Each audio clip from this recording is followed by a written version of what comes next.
Hey guys, on this episode of Extra Points, we'll be talking about the Janesville-Craig rivalry, rehashing these past week's games and looking forward to one more matchup. We will also delve into the first place Wisconsin men's Badger basketball team, not the last place men's hockey team. And we'll finish up with a couple of Super Bowl predictions. Yep. All that and much more coming up on this episode of Extra Points.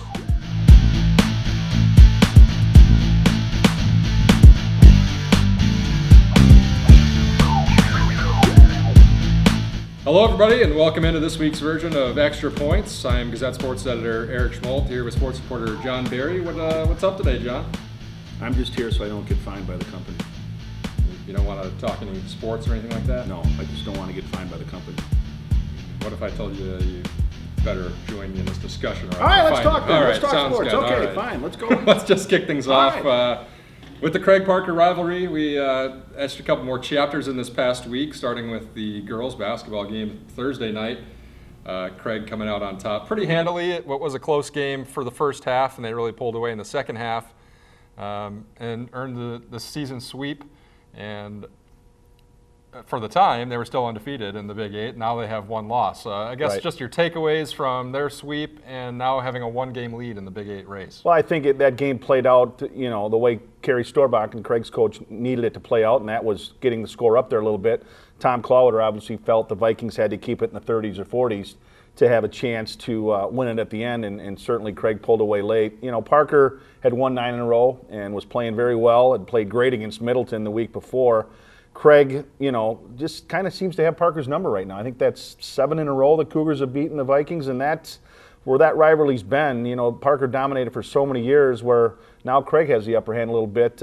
Saturday, first time all year, I saw the fact that size really does matter against the Cougars, and Verona's got some big girls and 3 6-footers. Yeah, right? And basically what they do is they lob the ball inside, and Craig had no answer for Opsel. And Trilling hit a couple of threes from the outside, and the game got away from the Cougars a little bit, and they just didn't have that run that they've been so used to having this year at some point during games. They just didn't have it on Saturday. Standings as we film this: Janesville-Craig 10-1, Verona and Middleton 1 game back at 9-2, and Parker at 8-4. The Cougars were set to play after we filmed this. We would like to assume they beat Madison West. Would hope so, yes. Hopefully you'll check your Janesville Gazette or GazetteExtra.com and make sure that was the case. That would give them maybe a game and a half. How do you kind of see this race shaping up? I know Parker goes to Verona on Friday in a pretty critical matchup if the Vikings want to get themselves in this race down the stretch. Well, I think the first thing Kerry said after the game on Saturday was, hey, we lost, but we still control our own destiny, and obviously the Cougars do. I would say their toughest game left is Middleton at home. Last game of the regular season. And really, let's face it, that could be for, an undisputed Big Eight title or to, a share of it. And obviously the Cougars would like to take it themselves. The Vikings, tough road to hoe for them. They've got 3 teams ahead of them, not one. And Verona's going to be a tough game for them. I mean, Verona's lost by 6 the first time. Lost by 6 the first time. McCulloch was there for that game. McCulloch played, and they made a late run to make it a little closer than that. I think Verona had pulled away by double digits in the third quarter. Parker made a late run, but a size problem again for Parker up there because they just don't have the horses down low to play with Verona. But again, I think we both thought Middleton would probably handle Parker, a couple weeks ago, and Parker played its best game of the season. And it'll just, again, you have to credit Coach Clowder for getting those kids ready. And as shorthanded as they are and as challenged as they are offensively, they still are finding ways to win games. And we could see Craig and Parker again meet maybe in a sectional semifinal or something like that, depending on how the brackets shake out in Division I here in a couple of weeks. Right, and then you go down to it's tough to beat a team 3 times in a year, and the old adage, it's true in a lot of cases. Certainly if they play again, you would have to favor the Cougars, but again, one game with Tom Clowder in the postseason, the Vikings will be ready if that does happen. We'll cross that bridge when we come to it. The other big rivalry game last week, the boys' side, you saw over at Parker on Friday night. It was Parker coming away with a buzzer beater and sweeping the Cougars. So it was one sweep one night, sweep the other way the next night. Yeah, and Carlos Campos, a kid with a little over a minute left, he turned the ball over with nobody near him. He just kind of lost his balance on the court. Ryan Masterson pulled him out, and you felt sorry for him. But Ryan said afterward, he said, I didn't pull him out because of the turnover. I pulled him out to make a defensive switch. And he said, I told Carlos, hey, you're still going to have a role to play in this game. And lo and behold, the Vikings come down after Craig missed a free throw. Parker comes down. Campos finds himself open, hoists up a three, kind of off balance, and nothing but net. And Craig had a timeout left. Got the ball to half court. Jake Negus threw up an off-balance, half court prayer that never came close. And the Vikes got a season sweep, I think, for the first time since 2010, I believe, was the last time that they swept the Cougars. And Campos, he was a guy that right in the season opener got hurt, so he was dinged up. He tried to come back and kind of figure out his role, and now maybe really kind of finding his way a little bit more with the Vikings. Well, and I think so, and I think a kid that, Ryan had said coming into the season that he's one of the better shooters that program's had, but I think when he came back, he forced things. I think he tried to do too many things. He certainly took a lot of shots, and now he's starting to get into the flow a little bit more where he's not forcing anything, and a kid that can shoot the ball, and he, let's face it, the Vikes are going to need that because they don't have that go-to guy down the stretch. And not saying it's Carlos, but it's nice to have somebody else to turn to rather than just your 2 or 3 guys that have been carrying you all year. Still kind of gut check time for those two programs here down the stretch as they get closer to the postseason and trying to climb up those Big 8 standings. One more Craig-Parker rivalry matchup coming this week. You got in touch with both the wrestling coaches, Mark Mullen over at Craig and Danny Jackson over at Parker. What do you kind of see coming Wednesday night? Well, it'll probably be lopsided. I mean, the Cougars are certainly, one of the better teams in the Big 8. They finished third in the duels. They lost a chance to go into the first place dual meet last Friday at Verona. They lost a close one to Sun Prairie by 3 or 4 points, so they could have easily have wrestled for the conference dual meet title. The Vikings finished 6th, and Danny's got that program coming around, but they still are to the point where they don't have the depth, and they're still forfeiting at some weight classes. Craig will certainly put 14 kids on the mat for all 14 weight classes. So, Craig's handled them 5 straight times, and I would expect number 6 to come pretty easily for the Cougars. But again, it's Parker Craig. A lot of strange things can happen, and Mark Mullen said we've got to wrestle well to beat them, and the Vikings have got 4 or 5 individuals that are pretty good wrestlers. Sounds good. That'll pretty much wrap up the rivalry series. Swim. Craig and Parker swim still. Craig Parker swim on Friday, and again, that's another big one, because the Cougars have won 14 straight, but Eric Rhodes feels like this is the best team he's had since he's been there. They beat the Cougars in the Rock County Championships. They've kind of traded spots in a couple of invitationals, and I think Eric feels like if the streak's going to end, this is going to be the year, because he's got 4 good seniors and some decent underclassmen, and they're competing with Madison West, which kind of taints the whole dual meet because West is so good. West is probably the 2nd or 3rd best team in the state behind Powerhouse Memorial. So West will win the duel. I mean, don't get me wrong there, but it's going to be, who finishes 3rd and 4th in events that decides Parker and Craig, and I'm looking forward to it. Sounds good. That'll wrap up, I think, the rivalry portion of the winter season at least. Yep. And, we're getting closer to postseason, and it'll be here before we know it. Same thing for the Badgers. I was counting on the schedule. I think 46 days from when you'll probably be watching this for the first time is when Selection Sunday is. It's not that far off. No. And the Badgers on top of the Big Ten, and I guess just your sense for where they're at. Trayvon Jackson been out. They're 3-0 without him, but needed overtime against Michigan. Still got that pesky loss to Rutgers, still kind of stinky in the air there. Well, and let's face it, they were the favorite coming in. I mean, a Final Four team with everybody back but Ben Brust. I mean, they had to be the favorite coming in. And when you look at the Badgers now, I think they're probably right where most people thought they would be. I don't think anyone thought they were going to run the table. I don't think anyone expected 18-0 or 16-0, however many games they might play in the Big Ten. But with Jackson out, it's going to hurt in their depth. You could tell against Michigan there were some guys that were pretty gassed in that overtime. But, as long as Frank at the tank is in the middle, they're going to be in every game, and Bo's defense will keep them on top of things. But I think more than anything with Wisconsin, they play Iowa Saturday, so a 7-day layoff in between games, but then they have 10 games in 34 days, and that's a brutal stretch in the Big Ten. That's 2 games a week, and while the other teams will get their byes, the Badgers and Iowa both have had their byes in the first half of the season. So a brutal schedule, and when you're a man down, it's even tougher. No, I don't think they've announced any sort of specific return date for Jackson quite yet. Big Ten tournament is, I think, their earliest. Okay, They thought they so might get him back. by chance, if he came back earlier, the schedule I was looking at sets up pretty nice for him, actually, Yeah. as well as it can with all the games they have to play. After that Iowa game, you got Indiana and Northwestern at home. You like them at home, no matter who Any they team play. at the Kohl Center you like, yes. Then they're at Nebraska. The Huskers are kind of right there. They're bubble team. Helter Skelter. Outside Got beat the there bubble. last year, though. So, I mean, a chance to go down there. You know that after they clipped them last year, that the Badgers are thinking not 2 years in a row. Yeah. Then Illinois at Penn State and Minnesota at home. So you're stacking up a bunch of games. Those are Right. all Yep. pretty winnable games. Yeah, You they would are. like to see them win all those games. And then they really got to get to prove themselves at the end. At Maryland, Michigan State, at Minnesota, at Ohio State. Right. That's pretty daunting. That's a gauntlet. That's Yeah. a gauntlet at the end. But again, I think when we talked about it, we figured 2 or 3 losses by the Badgers would still probably be good enough to win the Big Ten. I still got to believe that. The rest of those teams are going to beat each other. I would think second place is going to have probably 4 or 5 losses at the most.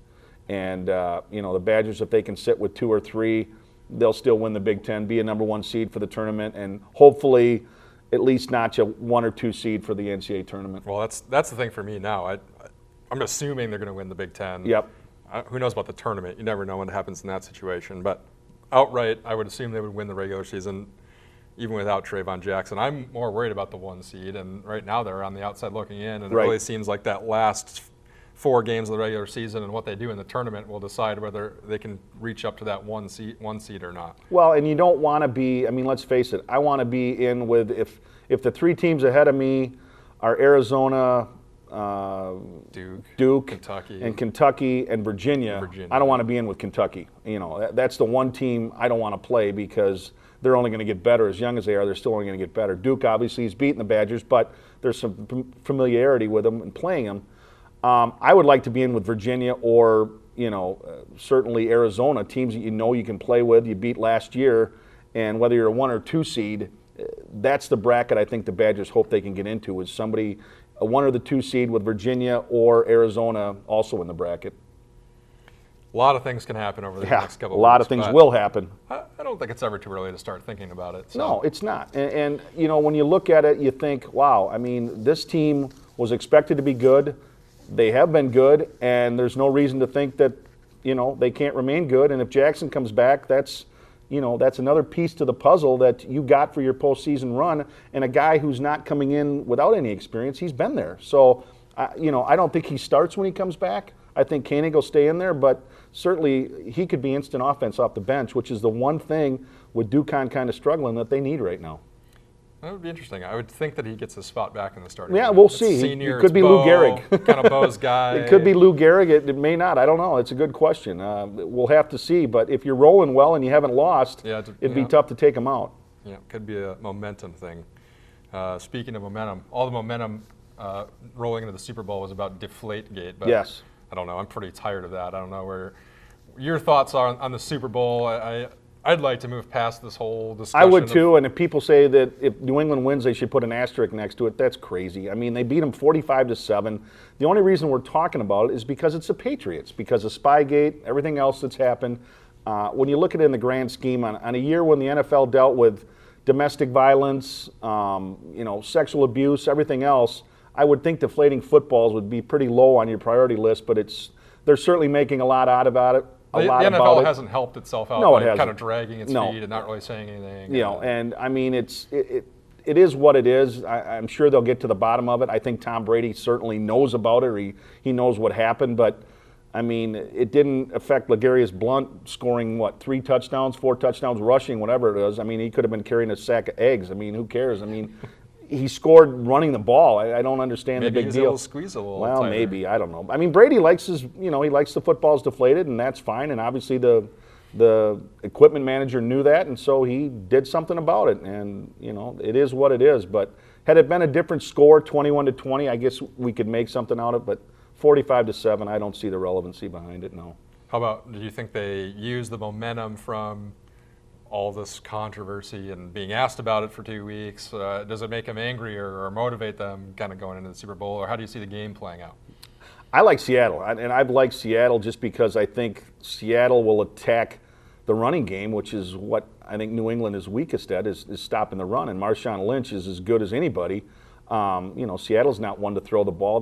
New England's got they got Revis and some good D-backs, which they had to have to beat a team like Denver or to beat a team that could throw the ball. But Seattle's predicated more on the play action by Russell and Lynch running the ball and just making the most out of every possession. And I like Seattle. I think Sherman will help shut down the D-backs. I think Gronk's not going to get loose, and I actually think the Seahawks will win by a couple touchdowns. Really? Yeah. Well, I'm going to go the other way. Okay, fine. I like when you watch Seattle, and you saw it against the Packers even, when they had Rodgers on the ropes where he was partially injured, and they didn't really even go after him. Right. They don't send anybody to the quarterback, and I think that's something that you have to do against Brady to get him off his spot. I like him being able to pick apart the zone a little bit more and finding Gronk and putting up some points. I'm more leaning the other way. I'm taking the Patriots 33-22. 33-22. I am taking Seattle 27-10. I just think that 10 points. 10 points, that's it. Just because I think it's fate. I mean, as poorly as Seattle played, they found a way to beat Green Bay, and I think, I still think, they're still the best team overall, and certainly defensively, they're as good as anybody. And, like you said, I just hope my numbers come in. Well, I also have some prop bet angles here for you. All right.